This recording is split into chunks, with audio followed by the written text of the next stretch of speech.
Okay. Hey, everybody. This is Rich, and you're with Beekeeping with Rich. We're out here today to find out whether something I did last week has worked or not. So, I've been pestering my bee breeder for some time for queens. There have been delays. He finally gave me a call last week to tell me that he had his first batch of mated queens. And I arranged to go up Friday evening and pick up 3 queens from him, and brought them back. And Saturday morning, I tore apart hive number 3 over there. It was 2 more boxes high, but I needed to replace all my queens. But this happened kind of at the last minute. Didn't have time to go through looking for my queen on all these boxes. So I decided, you know what, I'll just make some splits. I'll put the new queens in these splits, and then that'll give me the time I need to later on go back and find the old queen and then merge these with them. Went up Friday night, got them. Saturday morning, I tore that hive apart, made 2 splits, literally 16 frames out of there, and opened up lots of space in that one and such. And Sunday morning, when they'd had a little chance to calm down, I put the queen cages in the boxes.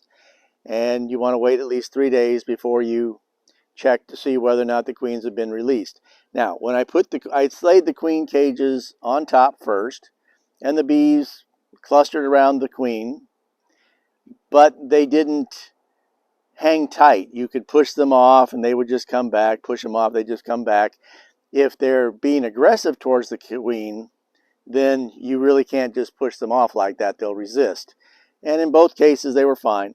And in neither case, when I built these splits, did I have bees at the entrance fanning to say, hey, the queen is here, queen is here. So I did indeed successfully, hopefully, not get the queen in either one of these boxes, because that would be a disaster.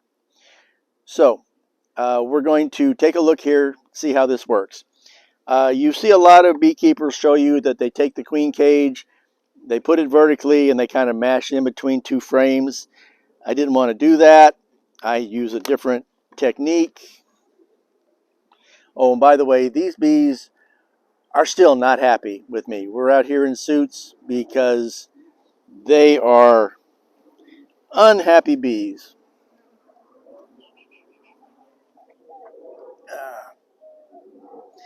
Which is why they're getting requeened with gentler stock. So, oh, okay. This was important.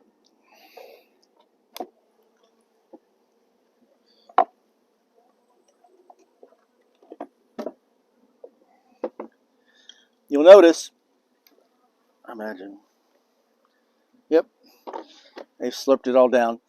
I used a regular inner cover turned upside down. Normally the shallow side is down, the deep side is up. I flipped it around this way to so that I had the deeper side down, because the technique that I prefer for a queen cage, oh, that's not good. There's still a ball of bees around the queen cage. I just put the top of the queen cage there. Oh boy.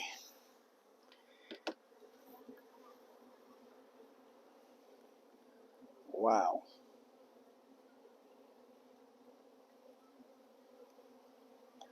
I hope she's gone, but that's an awful lot of bees at the top of that cage.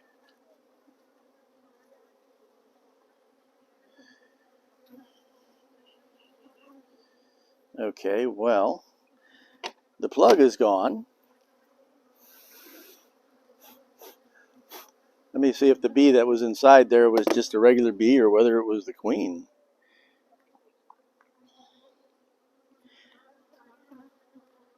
Okay, yeah, it was just a regular worker bee.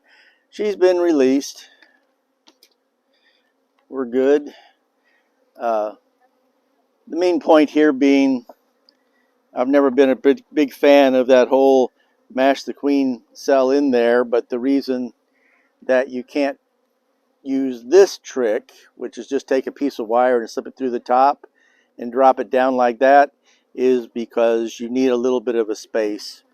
And that little bit of space from that regular inner cover was more than sufficient to clear that, so there would be no issue.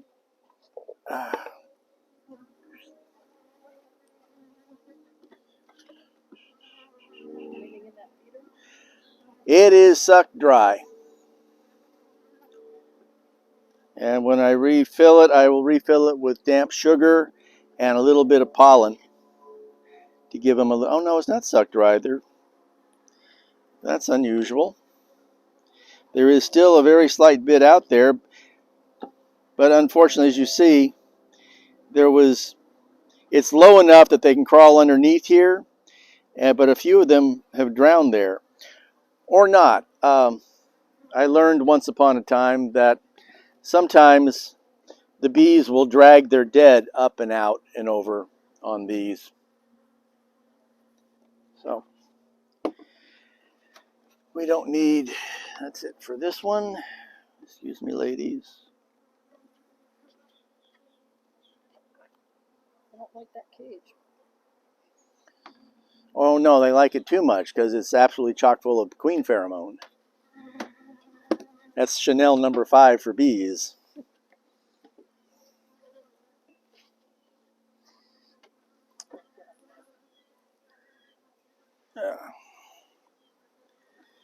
Let's go for the next one.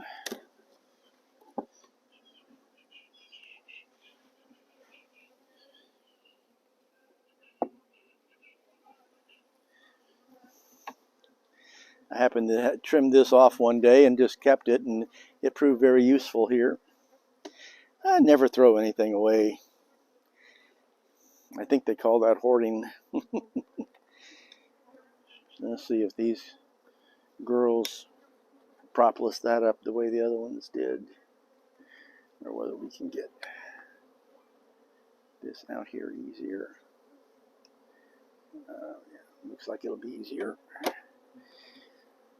This particular set of bees, no, are really heavy propolizers. I mean, you've just never seen anything quite like it.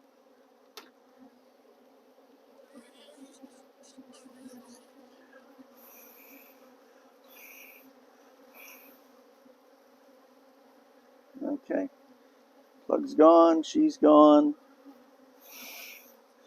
Hopefully she's in. No, it's not out.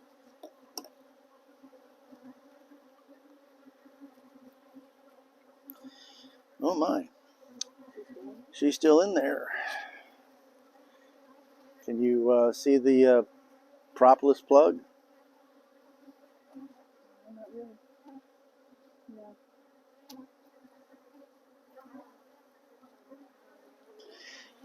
But this is why you always put these downward. When these plugs get soft, they can sludge back on the queen. At least we know she's safe in there.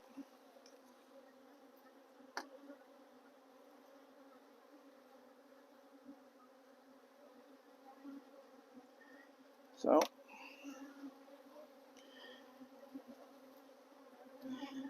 back in she goes. Can she get out? Well, she can't quite get out yet, but they'll clean up the little bit that's still there.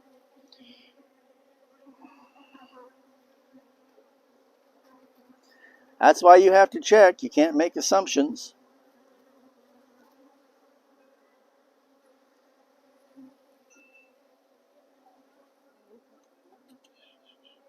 What's their food look like?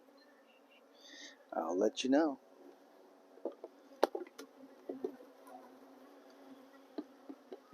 They're dry as a bone.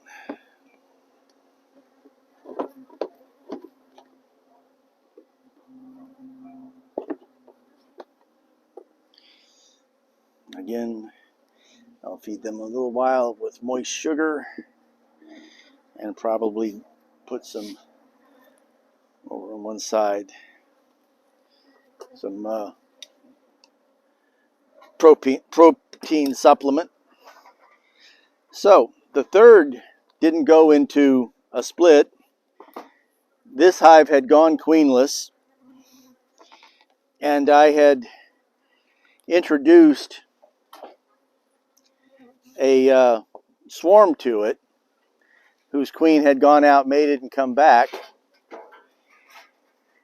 And when I introduced the two to each other for several days ahead of time with a screen board, but when I took the screen board off, there was a battle royal and there was complete destruction of the little swarm that was in here.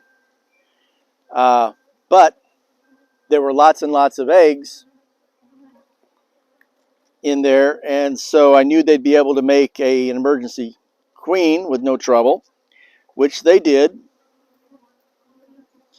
But the emergency queen went out and did not apparently come back.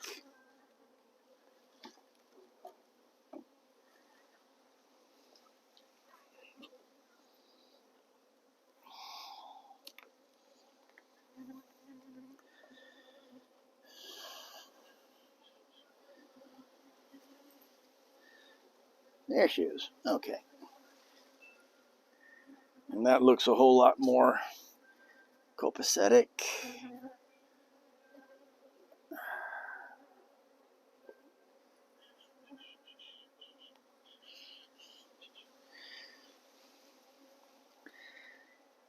This is not the aggressive bees that were in hive 3. We're still around me, by the way. Pardon me? That's what you're doing. Well, I'm grabbing it out of there. And nicely cleaned out. And you notice how they weren't going really nuts on this one, because these bees aren't quite as aggressive as those others. Now, for those that are not in South Florida, you have to understand our bees, we don't even use the term Africanized anymore. We use the term African-derived bees, because we're pretty much dealing with Scutellata here.